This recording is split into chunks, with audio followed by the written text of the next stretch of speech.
The America First Legal Foundation, combating the left's radical agenda. Fight for the American people, defend the Constitution, and save this nation for the next generation. Welcome back to the Arena with America First Legal. I'm Gene Hamilton, and today I'm joined by Julie Strauss, Ian Pryor, and our very special guest, Andrea Lucas, the chair of the U.S. Equal Employment Opportunity Commission, otherwise known as the EEOC. So welcome to Andrea. Thank you very much for joining us today.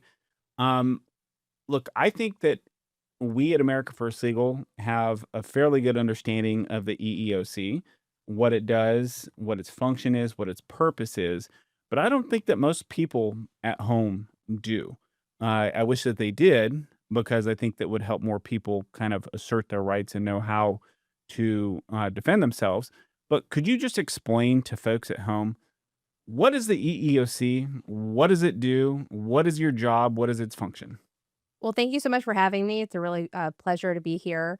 And you're right. I think that the EEOC often is not well understood. We once were at a outreach group and someone thought we were perhaps a rap group. I am not nearly that cool, but the EEOC is a federal agency, and our entire purview and focus is on employment discrimination.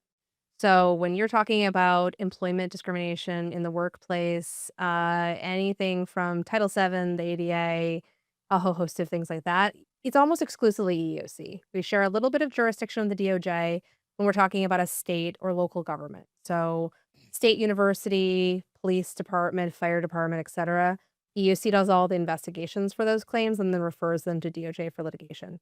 But for everything else, and we're talking about DEI-related race and sex discrimination, religious liberty claims, private universities, large corporations, small corporations, the works, it's EEOC or bust, and we have independent litigating authority. So not only is that like our exclusive jurisdiction in that space, you also can't go to federal court unless you come through us. So those points are both like, you make sure you're going to the right federal agency, and also understand that if you don't come to us, you're going to be precluded from being able to file an employment discrimination lawsuit under federal law in most cases if you haven't come to us. So are you saying that if I came up with like a rap song here on the set and I just said, "You down with the EEOC?" and Ian and Julie are gonna be like, "Yeah, you know me." Was it no? Your tagline? No, I draw the line at TikToks, and Okay. and I know my space. I'm a not super cool government official, but working hard for the public. Well, that's great. So, let's put it in really practical terms. Mhm. If somebody goes to work, male, female, whatever race they are, and they feel as if they, from a merit perspective, should have gotten the job promotion, Mhm. right? These are the kinds of like how people relate to things. Yep. White male, I applied for this job. I had all this seniority, whatever, and I didn't get the job because of X. Yep. That falls under your purview? Yep. Okay. So the practical question is, what do they do? Because I really feel like there's a lot of people who experience not just whether it's a race issue. I heard, for example, you had a really good conversation with a good friend of mine, Ken Marcus, about anti-Semitism and the rampant anti-Semitism that's going on in various kinds of venues, employment and otherwise, and what people should do about it. And I think that's like the real problem. Like, here's how I feel. I don't know what to do about it. I don't know who I should go to. Yep. Yeah. So you need to know your rights. If you don't know your rights, you won't be able to know what steps you can take. And then once you understand what the rights are, you can know where do you go. So the first one is Title VII, which is kind of the primary statute we're focused on, protects everyone from disparate treatment, differing treatment based on a set of protected characteristics. And very notably, those characteristics aren't like specific groups, it's an actual category. So the statute says race, sex, color, religion, national origin. And that means any race, both sexes, Right. any religion, any national origin, including American. That's really important to know. So if you've experienced what you feel like is differing treatment based on one of those categorical groups, or even denied an accommodation where you've experienced harassment related to one of those things, so anti-Semitic harassment, anti-Christian bias, right? There's a variety of ways this can come up. Then Title VII is going to be your primary statute, and you might have a claim. And if that happens, you need to reach out to the EEOC if you want to have the shot of preserving that lawsuit. So when you say Title VII, you're talking about the Civil The Rights Civil Act, Rights and I Act. think that people will understand that. Do they? Sometimes people will say, "Well, there's this office. It's called a DEI office. Mm-hmm. Do I go to them, or is that different than HR?" Like there are Mhm. these they don't know what to do, and they're concerned that the DEI office may actually be not the place I should go. Mhm. Like they're not going to be empathetic. Yep. Yeah, that's a mess that companies unfortunately have made for themselves. Often DEI offices are acting as this activist wing that's separate from equal employment opportunity or HR or some other function. Um, you don't necessarily have to complain internally. You can, and sometimes that will work fine. The EEOC tries to be a resource. We do have materials on our website. We educate people. So you can look at that and say, oh, okay, this isn't just me saying that this is unlawful. It's this government agency that's in charge of this, and take that to your employer. That might be an option. But sometimes it's too late, right? You've already been fired. You already been denied the promotion. You feel like no one's going to listen to you. You can also just go straight to the agency. And when you reach out to us, everything is confidential to start. And it's always confidential, period, other than it will go back to your employer if you have formally file a charge. There's a long window before you even get to that point where you're talking to someone saying, do I have a claim? Is this articulable? Does this actually make sense? Should I do this? Do I want to do this? And that confidentiality, I think a lot of people don't understand. It's part of why a lot of people don't know what the EOC is. We can't tweet every time Right. we open an investigation. Like my statute is different than even so Title VII is also enforced, like I said, partially by the Department of Justice. So, when AAG Dillon opens an investigation under some of the things, the provision of Title VII that covers her is different than the EOC. So she can post about it immediately. I can't do that. Doesn't mean that we're not working. We are, but I have really strict confidentiality provisions. And that I think is a benefit. Like it was structured like that for Congress to protect employees. It's a useful thing, but it makes it a little harder for us to be able to educate the public because of how much confidentiality Right. there is. And I think that's important, right? I mean, people don't want to feel as if they're being outed if they have concerns. A question I have for people that live in certain states and they may have a discrimination claim and they see the EEOC, but they also see a state version of the EEOC, right? Like for example, in Massachusetts, it's the Massachusetts Commission Against Discrimination.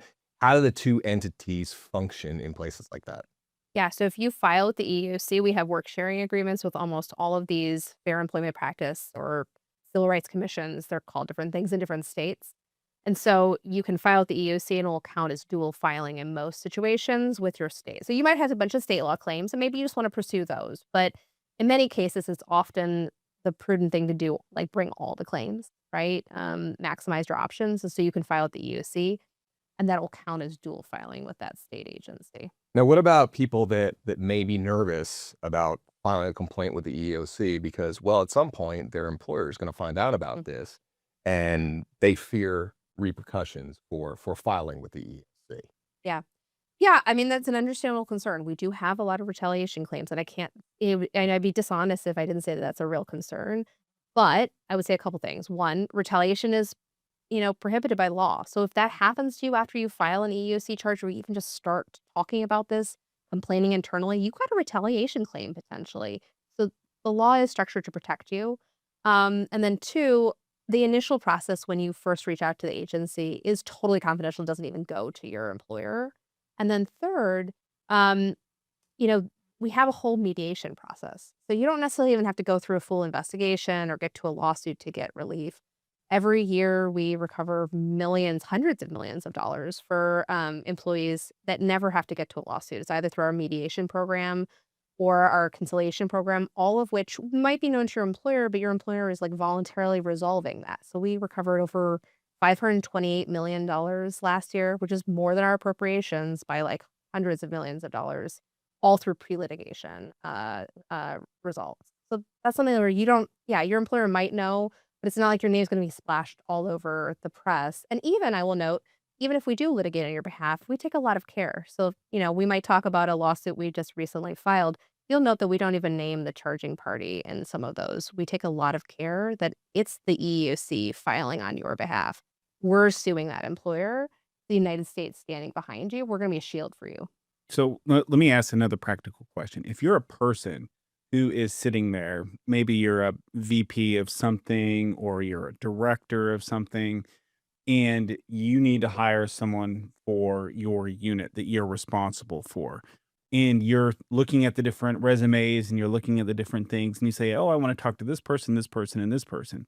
Let's just say hypothetically, HR says, "Oh no, no, no, no, no. You can't look at that person and you can't look at that person. We're really, really, really looking for people of this type of a background, or they don't check the right types of boxes." Mhm. Practically speaking, which is, again, this is a person who is not directly facing discrimination in his or her own capacity. Mhm. But what is a practical thing that that person could be thinking through in terms of their obligations under the law when someone tells them that from the human resources department? Mhm. Yeah, if someone at your employer is asking you to discriminate, you should push back. And again, cloak it in, like, use the agency as a shield. Point to the statements I have made, point to the things that are in the law, point to the resources we have available. It doesn't need to just be you saying, I think that's illegal. But you should push back. And I know that that's scary. I know retaliation is a concern, but ultimately, like, we're here at a podcast called The Arena. You've got to have courage. If if a whole host of people stood up more over the last 4 years, 10 years, then we would have had a lot less discrimination. And I was going to ask that. I was going to ask that exact question of what your experience is like when one person comes forward. It kind of empowers other people. That like a little bit of a strength in numbers. Like they can do it, I can do it. They're brave, I'm brave because you know what you're doing is for the right reason. Yeah, courage is Yeah. contagious. And it's why even when I started in the first Trump administration, I stayed through in the minority in the Biden administration and continued now into the second Trump administration. And it was why took so much effort to try to talk about really basic principles of law that felt like the third rail. Because if I was the one saying it, I was a voice for a whole bunch of people who felt like if they spoke up and said, actually, white people are protected against discrimination, or actually men are protected from discrimination, or on and on and on, right? All these different things that felt like a third rail 5 years ago, but were actually decades long, unanimously understood principles of civil rights laws. But no one felt comfortable saying it. They knew if they said that, they'd get fired or they'd find themselves retaliated against. If I could say it, I could both give them a little protection and maybe buck them up a little bit more. But yeah, strengthen numbers, and the more you kind of take one step towards being courageous, the easier it can come. That's But a great expression. Courage is courage. Yeah. Really good. I've got another real practical question, which is something that we hear about when we're talking to different folks about different matters. And that's there's a time limitation, of course, associated with most claims that go before the EEOC. Now, there may be different times available under state law for different claims, but just generally speaking, if we're talking in the space of Title VII, what types of time ranges should people have in their minds be thinking about that they actually have to go to pursue relief of their legal remedies under the law? Yeah, it's super fast. Depending on which state you're in, it could be 180 days to 300 days. So we're talking less than a year for the time when the discrimination happens and you need to be in the door at the EEOC. And that's hard, all right? That's a really fast timetable, and it's really different than some of the other federal agencies. It can make it challenging to deal with cleaning up some things that happened in the prior administration because people didn't feel comfortable or courageous enough to file or didn't know their rights. Right. We can often investigate back further than that time period, but the general takeaway for the average person is you need to act as soon as possible. But if it's ongoing, then that you don't It necessarily varies. have that issue. It varies. Mhm. Continuing violations are something that will work in some claims and not all of them. So if you have like a pattern of different acts of differing treatment, even if it's all part of a continuing pattern, you could potentially have, like, let's say first you got a bad performance review, and then next you found yourself getting a pay cut, and then you found that you weren't promoted, and then you found that you got fired, you were selected for a layoff. Um, some of those acts will be covered within the time period, but some of them might not. Now, they might be background evidence that could play into your case, but might not be able to recover for them. So basically, for the most part, you don't want to rely too much on the idea that a continued pattern will automatically allow you to recover for that. So it's a see something, say something, like basically as soon as you can. You need that courage. I'll switch gears a little bit. Under the Biden administration, the interpretation of sex discrimination included discriminating against somebody based on gender identity. Practical effect meaning men that believe they're women get to use women's rooms, and the women that complain about it really have no choice except to find a private bathroom somewhere. What has the EEOC done since President Trump took office to restore biological reality to the workplace? Yeah, I dissented loudly against that in the last administration, was really troubled by the guidance documents that we did. I was very concerned that they were outside of the scope of our authority to make that move. And it really flipped harassment law on its head. It went from saying that if a man enters your space, that's sexual harassment, to saying that it was going to be gender identity based harassment to not let that self-identified woman, aka a biological man, into a woman's space. So total like reversal of harassment law. At the very start of the administration, I didn't have a quorum. So what I could do was, in terms of large scale messaging, changing all of our documentation, making very clear my general position on this issue. But as soon as we got a quorum, which only happened in the last several months, we were able to rescind that harassment guidance. So that's now gone. The agency has gone back to, we're not actually supposed to be changing the scope of Title VII. Title VII says sex. We don't have substantive rulemaking authority. So you shouldn't be holding your breath for guidance documents from the agency on that, because it's really important to me to not fall off the other side of the horse. But for my own personal opinion, very much agree with the president's position that biology is not bigotry, right? There are two sexes. Biological sex is real. We are going to be prioritizing investigations that deal with exactly those issues, where the ability to have single-sex spaces and to express religious or other convictional views about biological reality. So that's also sort of a pivot, right? It's both rip down problematic guidance documents that exceed our authority, and then also shift our enforcement lens. And then finally, in the sort of niche area in the federal sector, Congress did give us adjudicatory power, so we act like a court. And in that specific case, we adjudicate specific cases. And so there we did have a case ruling where we concluded that for purposes of the federal government, it's not sex discrimination under Title VII to enforce biological reality and keep men out of women's. So a little bit of a practical question on that. Say, for example, you had a school, right, a college, university, where their policy was you get to, use the bathroom that you identify with. And as a result, you have a male accessing a female restroom that both other employees use, other female employees, but also female students. How would EEOC and the Department of Education, because of Title IX, kind of collaborate on something like that? Yeah, I'm glad you brought up the school context, because I think that, the movement's really done a good job understanding that you might have education claims, and students should continue to pursue those. Parents should pursue them on behalf of their student. But if you're a teacher and you're experiencing potential sexual harassment or disparate treatment based on your sex, you have rights too, and you should not just only focus on Title IX.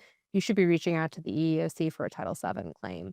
I think we're going to have to see how the courts develop this. Again, the agency can't take an affirmative position for purposes of like interpreting Title VII, but in terms of seeing the kinds of claims that come in and adjudicating or like investigating them as in a, fact by fact case, I'd be very interested in teachers bringing a claim and saying, it's sex discrimination to not allow me to have a single sex space by allowing men into my workplace, that's discrimination or that's harassment. I'd be very interested in more of those claims. So I've got another question for you that's a little bit more practically oriented, which relates to something that I just saw in the headlines just recently.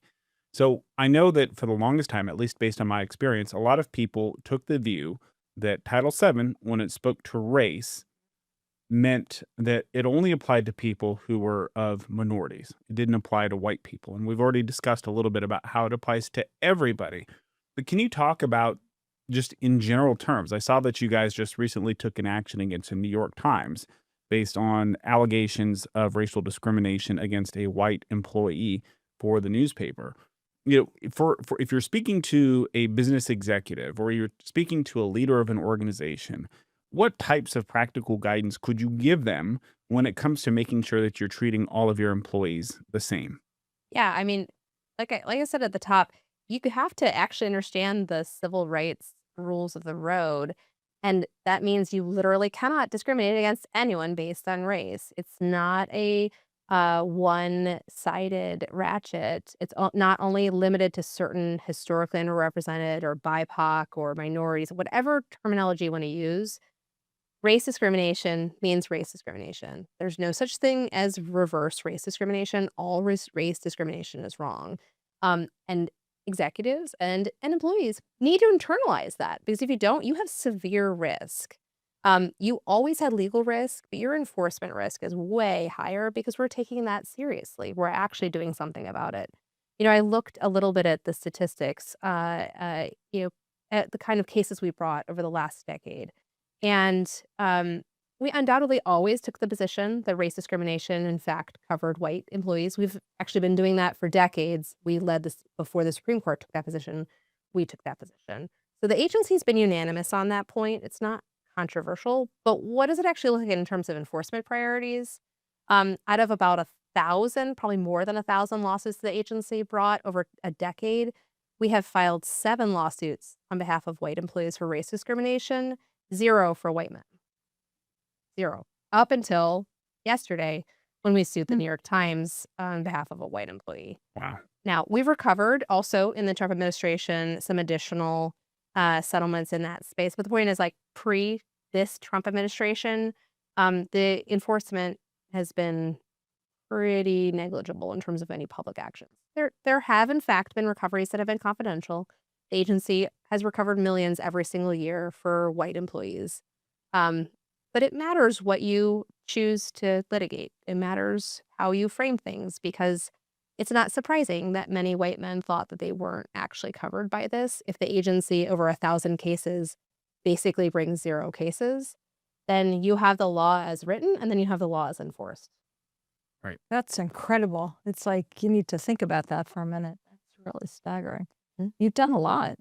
You've really done a lot during your tenure there. Yeah, the other one, I alluded to, this is our very first merits lawsuit on DEI related race and sex discrimination. But we have already started recovering millions of dollars so far. So we've recovered against Planned Parenthood on a small class of white and Hispanic workers related to DEI related race harassment, disparate treatment, segregation. They had mandatory affinity groups and basically weekly struggle sessions where they had to be segregated by race. They had to attend them every single week for several hours. If they didn't go to them, all of their travel privileges were shut down. They then gave all of the Black employees time off and refused to let the white or non-Black employees have that. And then during these struggle sessions, they basically were harassed based on their race. So we recovered $500,000 for those employees. Again, all individual charging parties reaching out to us, getting real money right now. And we also recently recovered about $500,000 for an Asian man who was told accidentally by the HR manager who copied him that he was not diverse enough and that too old and not diverse enough. And so they needed to seek a different candidate. It's a So- double whammy. Yeah. Too old. Jeez. But that's Yeah, often, well- age discrimination often goes hand in hand with a lot of this DEI related race discrimination. It's a really toxic, Right. we're seeing a lot of layoffs. Some think, if you're a corporate executive thinking about laying a bunch of people off, be careful. What I've seen over the last few years is a really bad tendency of employers to say to themselves, well, if I just lay off all of the older workers, I'm also going to lay off a bunch of white guys. And my younger workforce is largely diverse. So I will, or more diverse. And so I will really accelerate my DEI timetable if I just, fire all of the white guys. That's just like a double whammy in terms of liability. Don't do that. So I know we're running down on time, but I do want to ask you one more question, which is something that we see a lot from different companies, or we saw a lot more during the Biden administration, were quotas, or targets, racial targets for your employee workforce. So we want to look like the community in which we work or operate. Was a common line that people would put in their corporate documents, their corporate filings on their websites. So is it lawful for a company to set quotas and to set actual targets and to say that, in fact, we want our workforce to be composed of people of this type of background, or this type of background? I mean, as you describe it, in many cases, that's going to be clearly unlawful discrimination. There's no question that quotas for sure are discriminatory. Companies have, said a lot of things like, well, these were aspirational. And to that, I will say, look, what matters is how is this actually functioning? If you're a sales executive and somebody gives you a target to collect a certain amount of market share, and you say, I really want to capture 25% of the market for selling cars or whatever, and then they they set that up for like the whole company sees it, knows it, they publicize it. This is the goal we're going for. And then they say, and I'm going to give you a bonus if you hit that. What do you think is going to happen? That person's going to work their butt off. They're going to be incentivized to achieve that goal. It's not aspirational anymore. You put money where your mouth is and you expected to achieve results. That's why these things, quote unquote, worked for a lot of companies. Worked as in like actually got the results they wanted. Unfortunately, those results were often as a result of race and sex discrimination. So this isn't. I like tend to look past the euphemisms that people look at, and I really am focusing structurally. How are those so-called aspirational goals working? They were very often paired with financial incentives. They were often compared against unrealistic targets, right? Looking like the world in which you operate or the customer base you have is not actually the right comparator. It might be reasonable to say, hey, I want to make sure I have equal opportunity. It's a little weird that the number of job applicants we're getting, we're literally never hiring someone of a particular race. That's like you're checking to make sure that there's not a weird barrier going on. You're trying to prevent discrimination. That's lawful. It's okay to have equal opportunity. Very different than saying, I have a preconceived notion about how I want to like paint by numbers my workforce. I'm going to do everything I can to engage in race or sex motivated action to get to that. That's discrimination. So I have one final question, which is if you were to give practical advice to an employer about hiring based on merit, how to target your workforce to get the best workers who are going to do the best job, what practical advice would you give them from your position as the chair of the EEOC? Yeah, I mean, don't discriminate. But start with what you're trying to do. Have the right motivation. That's the start, right? Step number one, have the right motivation. Actually be looking for merit. Actually be looking for equal employment opportunity. And then step two, take race neutral means to do that, sex neutral means, and actually say, is what I'm screening for actually job related? Is it actually related to merit? Is it actually related to the virtues, to the skills, to the capabilities that I want? And don't think about things that are outside of your wheelhouse. Your job as a business executive is not to solve the world's ills, remedy societal discrimination, do something else. Like the way you serve our country is to actually make the goods and services that you're supposed to do. And you should try to find the very best people for that. And that should be related to the goods or services you're providing, not what they look like, who they are. Those things are irrelevant. And they're corrosive and they're contrary to our nation's founding and they're just straight up illegal. So don't do that. And everything you're saying is common sense, right? You want the best product, then the most knowledgeable, qualified person should be making that product. Yep.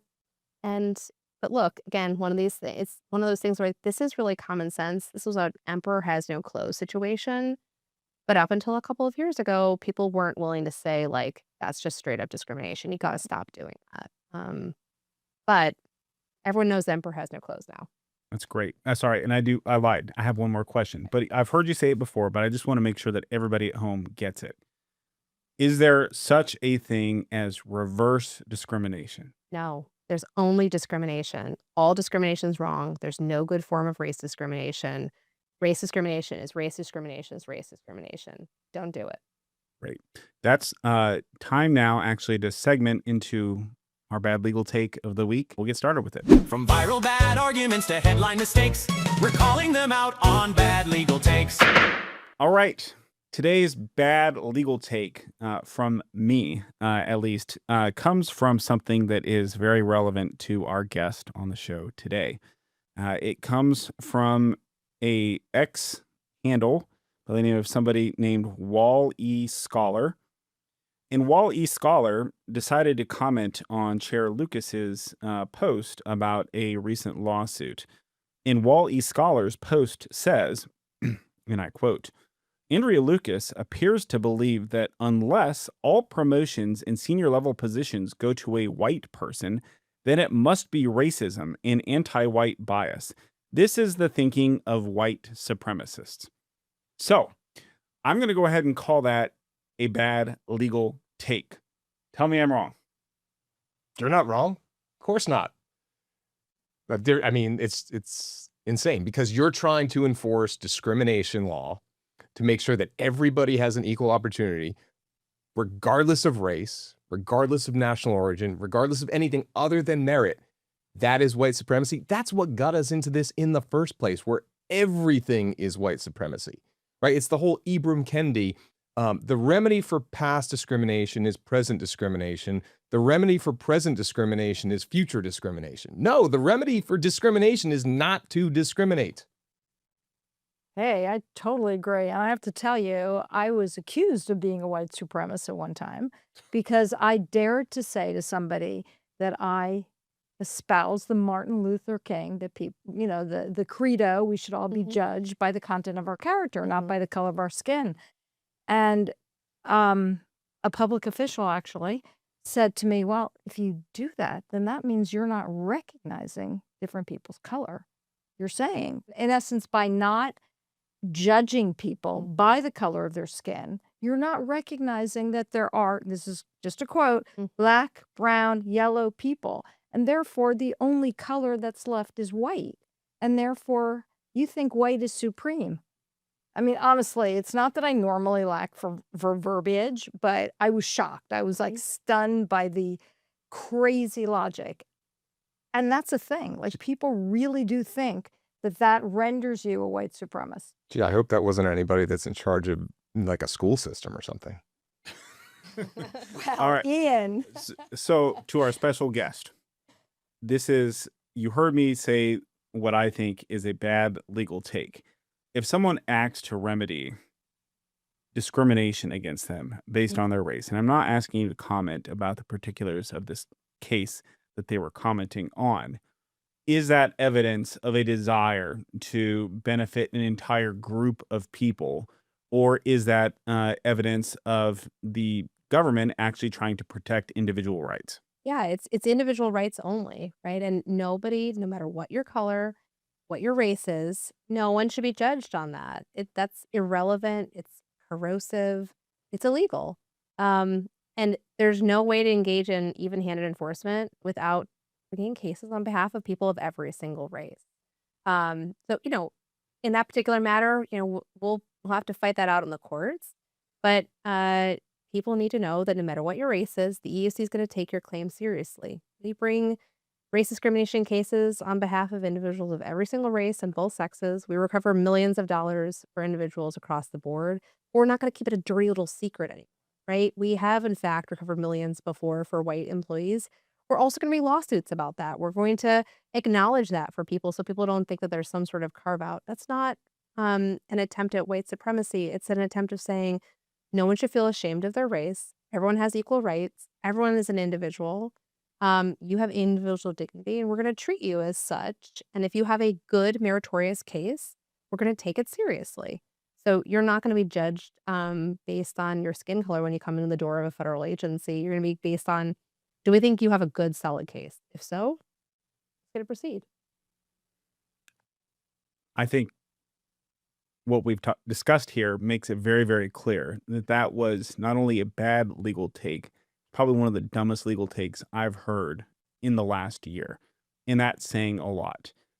So that's my bad legal take of the week. I hope you all enjoyed it as much as I do, or I did, discussing it. I mean, no one disagreed with me, so I guess we must be right. We have a very educated audience here in the room with us. Clear consensus amongst the four of us. Well, look, I think we're in a good place for this week, and I just want to say thank you for the work that you're doing to defend individual rights, which is what this is about. When we defend individual rights, when we help people stand up to ensure that they do not face discrimination because of how they were born and who they are or who their parents were, which is something that they can't control.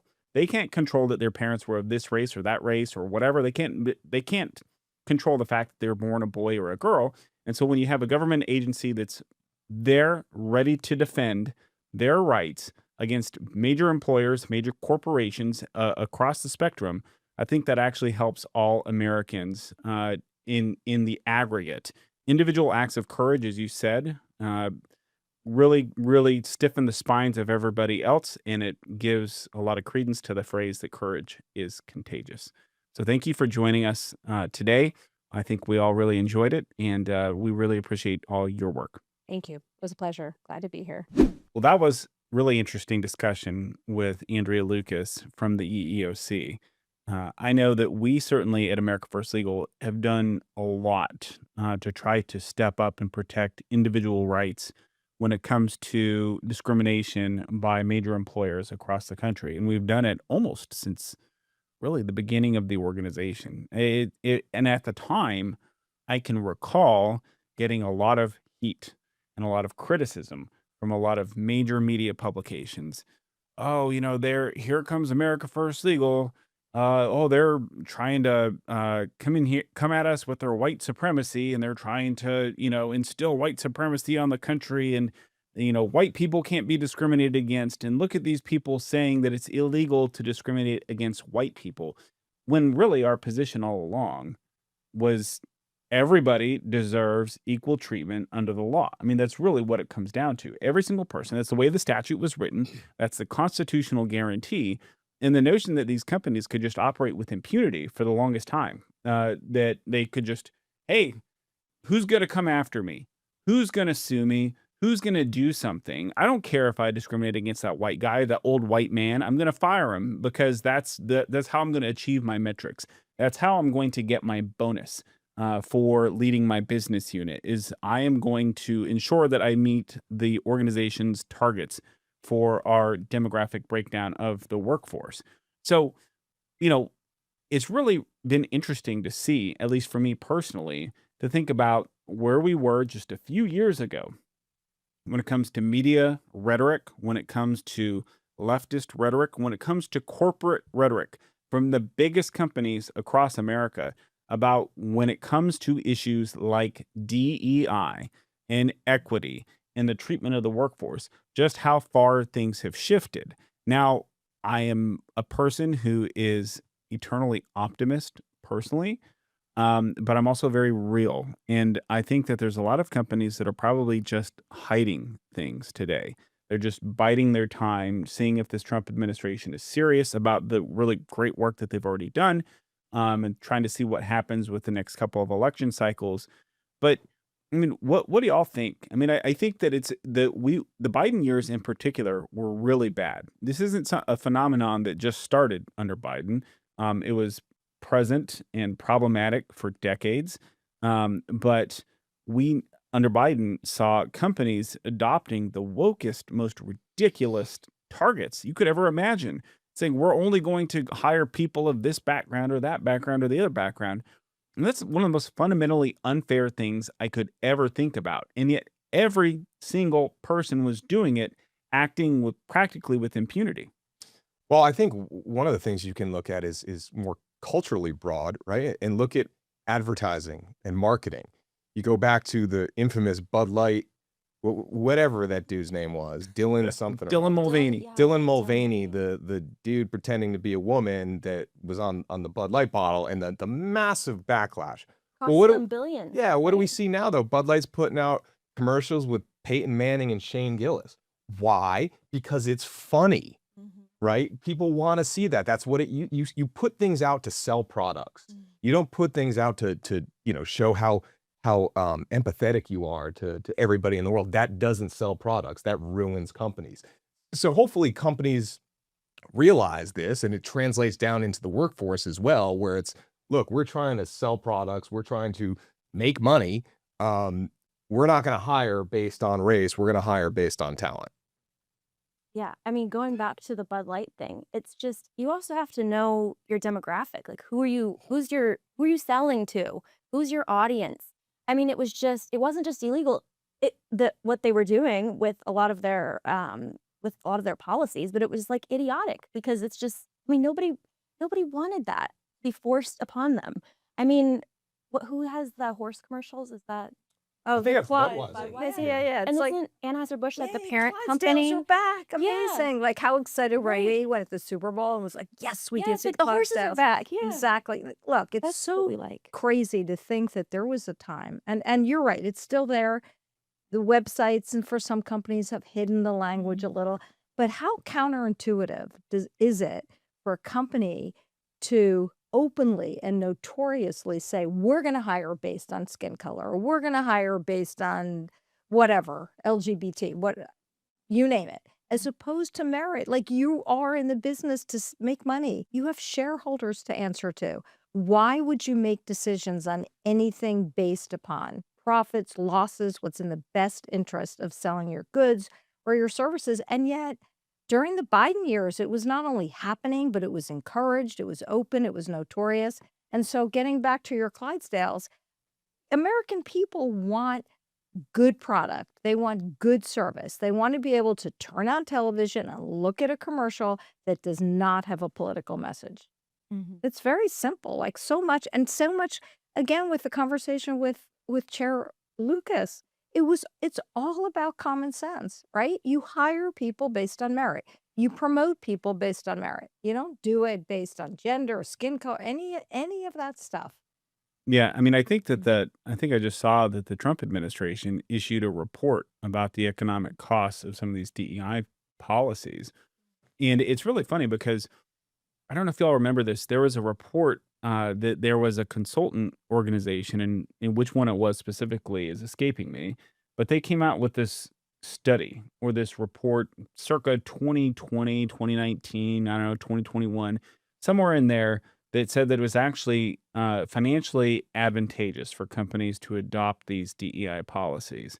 And so a lot of companies saw that and they were pressured by outside proxy advisors and they adopted these policies. They were basically forced upon them to say, well, if you don't do this, we're going to tell people to vote against your slate of your board of directors or impose whatever other consequences.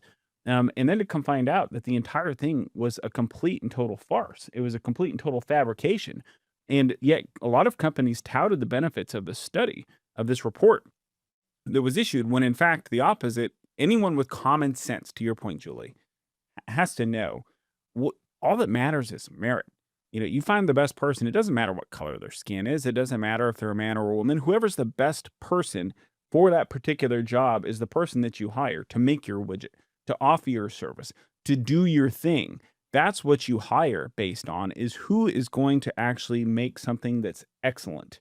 If you focus on delivering excellence and you focus on delivering actual services and good products, then you're going to end up with a diverse workforce on its own, because you're going to be selecting people who bring those characteristics from all over the place. And if you're the right type of employer that offers the right type of benefits, the right type of pay, you're going to be attracting people from all over the place who are going to be wanting to be involved with the exciting thing that you're doing. That's my theory. Right. And you'd also think from an employment perspective, from hiring, isn't it easier to look at a resume and see whether Julie's qualified for this based upon my brain, not my gender? Like, it becomes such an exercise in meeting this quota and that quota, and at the end, everybody loses. Right.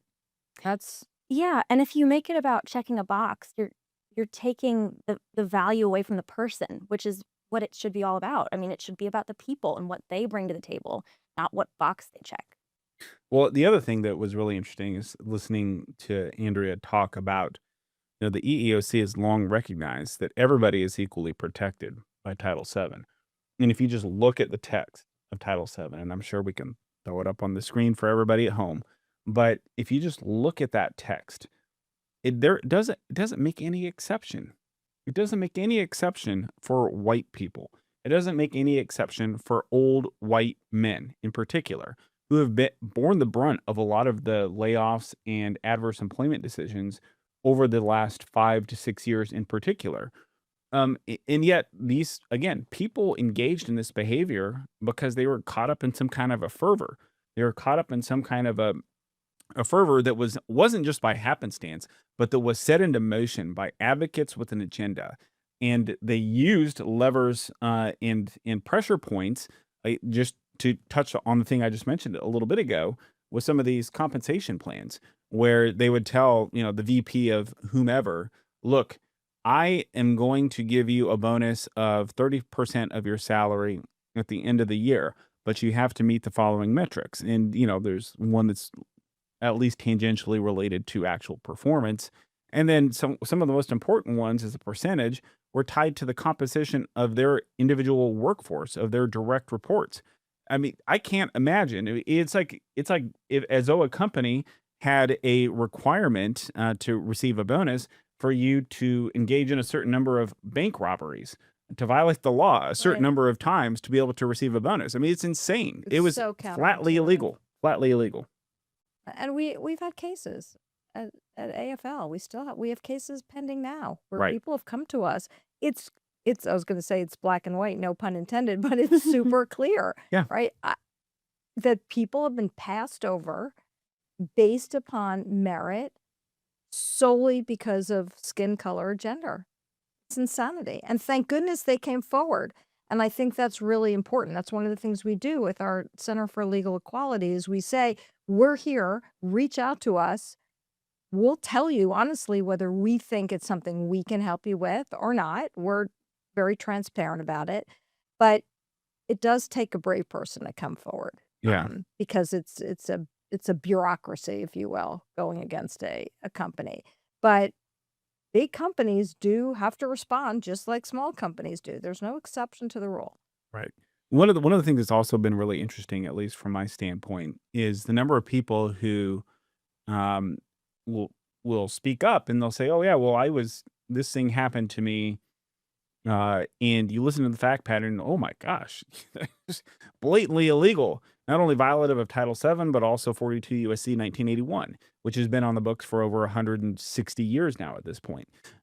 So you have these things where there's clear violations of law, but yet in many times people didn't act within the window of opportunity that they needed to take an action. Whether that was just because they weren't aware, or whether it was because they thought they were going to be retaliated against, or in a lot of cases where they think there might still be hope. Oh, well, I don't want to do something because then the industry is going to put a scarlet S on my shirt and I'm never going to be employed with them again. When in reality, in so many of these cases, there is no future. The discrimination has occurred. A lot of these companies and a lot of these industries to this day still are discriminating against large groups of people in this country based on their sex and based on their race. And again, it keeps happening time and again that I have seen personally with older white men. Those are one of the most discriminated against groups of employees across the United States today. But can I just, and this is a question for you all. Don't you think also a lot of it is because they are told, whether it's in the media or otherwise, you can't be a victim. It's the old oppressor versus Right. oppressed. Like, you've been the success as a group, as you said, the white male. It's not possible. So you start believing and hearing what is completely untrue. But if you're told time and time again, no, you can't be oppressed because you are a white male, you start thinking like, oh my God, am I going to actually say something now? So I think that's a big problem. Don't you agree that that's huge? What you just said reminds, I'm sure everyone's seen Band of Brothers. There was a scene in Band of Brothers where you had Lieutenant Spears is talking to a soldier who's really scared, and Spears, who has a big role throughout this series, says to him, "You have to understand you're already dead, right? So you might as well just go out and fight." And that's kind of what what you said reminded me of. Look, the writing is on the wall at a lot of these places. You have to speak up. You have to do something. And look, if you were to say file a complaint with the EEOC and then they fire you, as Andrea Lucas said, well, now you have a retaliation claim. So you almost kind of create a situation when you speak out that you actually legally protect yourself that only furthers your claim. So, I think fear of retaliation is one thing, but understanding that retaliation in and of itself, companies should be afraid of retaliating Right. against you because Mhm. they're going to have a lot to lose if they retaliate. I think they're starting to, we're seeing they're rolling back some of this stuff. They're taking things off of their public websites. They're rebranding things. How do we force them to stop doing it? Because some have walked things back, but some have just repackaged Yeah, I mean, discrimination. that's a good question. I mean, I'd like to think that this organization in particular has been a leader on this issue and has helped change the culture entirely, which is one of our goals, is to change the culture and ensure that every single American across the country knows that they have rights to not be discriminated against, to be treated equally, to be judged based on their character and based on their own individual merit. And just a few years ago, the things that would get us criticized are now uh, people accept. Hey, look, actually, maybe it's not okay to discriminate based on race. Maybe actually we do need to treat everybody equally. Now, I have kind of mixed feelings. I can see both things. I think we have tremendously, this organization in particular, combined with the great efforts of President Trump and his team, have really changed the narrative and changed the culture for the better. It's not enough. There has to be more. There has to be more legal consequences for violators of the law. But I think that it just takes more action, more consequences for bad actors to change the risk cost benefit analysis in the corporate C-suites, in the university administrations, and in school systems, and in every private company across the United States, for everyone to just accept and recognize that you can't do these things. We don't treat people differently when it comes to employment opportunities based on their race. And I think one of the ways that we see this play out in another issue that we've touched on as an organization comes up through the culture, right? Through the culture, things like sports, things like the media, things like actually seeing public lawsuits and seeing people talk about things. But I mean, what do you think about the sporting context? Oh, so what do we think is like the most American, quintessentially American? I think football, right? And Ian and I have talked about this, the Rooney Rule, and what that means. And you can take it away on explaining it, but it the Rooney Rule to me is the most un-American overlay of the most American institution. Yeah, well, I mean, the Rooney Rule has been around for 2 decades, and its first iteration was essentially when you would make a head coach hire, you have to interview 2 minority candidates, right? So now, after every season, you get this team is gonna hire such and such. It just can't be announced yet because they have to interview 2 minority candidates who, of course, aren't gonna get the job, right? Because they've already made the decision and they're literally checking the box. Now the rule has been expanded recently to like the front office and coordinators. And what they do is they've created a situation where if you hire a minority coordinator and that coordinator leaves to become a head coach, you get awarded 2 third-round draft picks. Now, third-round draft picks are extremely valuable. That makes up the middle class of your team. And occasionally you're going to get a Hall of Famer like a Curtis Martin or a Joe Montana. Situation just 1 year ago where 2 coordinators leave the Detroit Lions. Ben Johnson, who's white, goes to the Chicago Bears. Aaron Glenn, who's black, goes to the Jets. Well, the Lions got 2 third-round picks for Aaron Glenn going to the Jets, but nothing for Ben Johnson going to the Bears. Right? It's like, is that it's not un-American? quintessential How does that? unequal treatment based on race. Yeah, I mean, and when we see things like that, when we have leaders who don't have to do that, there's actually no legitimate reason for them to engage in that type of a thing. That causes consequences. It causes a psychological kind of reaction or conditioning amongst the American populace to say, okay, well, if the NFL's doing it, then I guess it must be okay for us to offer some other incentives in other places, right? It's such a turnoff. And then I remember years ago, like I'm wondering, like how come there isn't more of a pushback against it? I mean, you remember years ago with Colin Kaepernick and taking a knee and this and that, and people started boycotting football, and it was great because it was like we want football back where you were actually watching a game without a political overlay. So, Yeah. like, it surprises And me that commercials this still, without a yeah, political exactly. And Yeah. so it surprises me that this Rooney Rule is still a thing. Yeah, so we have time just to touch on one thing real quick, which I think is important for us to do, which is Montgomery County Public Schools. Just Ian, could you briefly summarize in 60 seconds the situation for the audience at home? Sure. So America First Legal sent in early April a letter to the Department of Justice and the Department of Education asking them to investigate Montgomery County Public Schools for their policy of keeping parents in the dark when their child wants to go by a different gender at school. Well, just last week, Montgomery County Public Schools changed their policy so that now parents who request that information must be provided that information. Now, it's a win, but it's not all the way there because this question still remains, well, does the school need consent to, allow John to become Jane at school? And that's a question that, I think the Department of Justice still should be very interested in, especially since 20 state attorney generals, based off of our initial letter, sent their own letter to the Civil Rights Division at the Department of Justice just yesterday. So while it's a step in the right direction, I think we still need to keep pushing. And parents would be well served to go check out our Parental Rights Resource Center on our website, where there's a letter that they can send saying, you do not have consent to transition my child at school, and I want to be informed if they have questions or if they identify as anything other than their biological sex. Well, I think it was a great win, a tremendous outcome. Huge. Another step in the right direction for parental rights.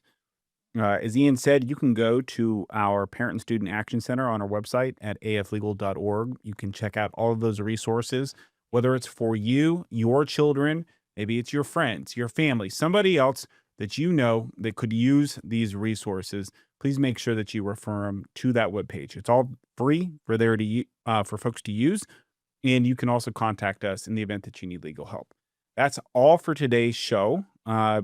If you have questions, comments, suggestions, things that you want to ask us, you can always contact us at thearena@aflegal.org.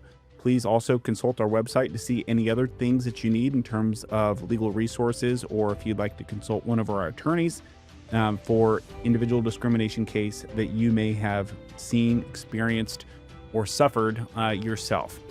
Thanks for your time this week. We will see you all next week with another very special guest.